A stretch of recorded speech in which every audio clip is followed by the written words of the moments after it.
L'Islande est le meilleur endroit au monde où vivre en tant que femme. En tout cas, c'est ce que dit le rapport mondial sur l'égalité entre les genres depuis 15 ans. Entre ce palmarès et ces paysages de folie, l'Islande est souvent décrite comme un petit paradis. Mais est-ce que c'est vraiment le cas? Voilà 3 choses que tu ne sais peut-être pas sur ce pays. Déjà, il faut savoir que cet indice de parité se base sur plusieurs indicateurs. Économiques, politiques, sociétaux. Donc de très bons résultats dans un domaine ne signifie pas forcément que c'est le cas dans tous les autres.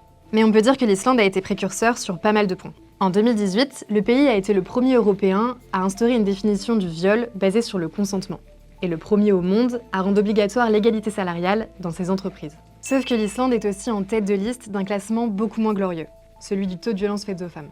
En fait, la plupart des pays d'Europe du Nord enregistrent de forts taux de violence domestique, alors même qu'ils sont cités comme des modèles de parité. Et ça a un nom, le paradoxe nordique. En 2018, une étude a même révélé qu'une Islandaise sur 4 disait avoir été violée ou agressée sexuellement, alors que la moyenne européenne était d'une femme sur 10 la même année. Mais bon, ça aussi c'est à nuancer. Déjà parce que ce paradoxe n'en est pas vraiment un. Dans une société plus ouverte sur le sujet, où la parole est plus libérée, ça paraît logique de recenser plus de cas que dans un pays où ça reste tabou. Et puis les chiffres évoluent. Ces dernières années, l'UE a réalisé davantage d'études sur les violences de genre. Et celle de 2024 montrait qu'une Européenne sur 3 disait avoir été victime d'agressions sexuelles. En tout cas, l'Islande nous montre que même dans un pays qui coche un tas de cases en termes de parité, les droits des femmes ne sont jamais acquis. On est parti à la rencontre d'Islandaises pour leur demander ce qu'elles en pensent. On va voir notre reportage sur YouTube.